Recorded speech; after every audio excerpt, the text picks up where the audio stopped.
ચોક્કસથી જ્યારે આજે નાણામંત્રીશ્રીએ પોતાનું 9મી વખતનું બજેટ રજૂ કર્યું છે ત્યારે એમએસએમઈ સેક્ટરને એમએસએમઈને બૂસ્ટ આપવા માટેની ઘણી બધી જાહેરાતો કરવામાં આવી છે.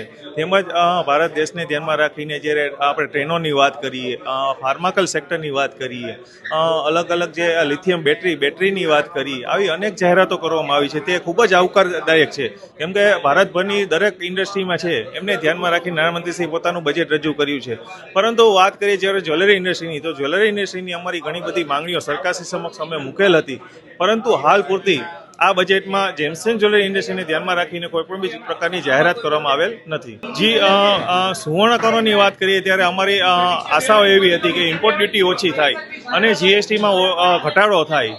એ અમારી માંગણીઓ કરવાની પાછળનું કારણ એવું હતું કે જ્યારે એન્ડ કસ્ટમર છે, જ્યારે દાગીના ખરીદવા આવે છે, આજે પોતાના ઘરે જ્યારે પ્રસંગ હોય, દીકરા દીકરીના લગ્ન હોય કે રોકાણ માટે જ્યારે દાગીના કે જ્વેલરી ખરીદતા હોય, તો ત્યારે એમાં જે એમને ટેક્સ રૂપે જે પ્રમાણે સોનાના ભાવ વધ્યા છે, તો એમનો ટેક્સ અને ઇમ્પોર્ટ ડ્યુટી સહિતને જ્યારે સોનું મોંઘું પડે છે તો એમાં ફાયદો થાય. એટલે આડકતરી રીતે આપણે જોઈએ તો ગ્રાહકોને જે ફાયદો થાય એના માટેની અમે રજૂઆત કરેલ હતી, પણ હાલ આ બજેટમાં એ રજૂઆતો અમારી કોઈ ફળીભૂત થયું એવું સાબિત નથી થયું.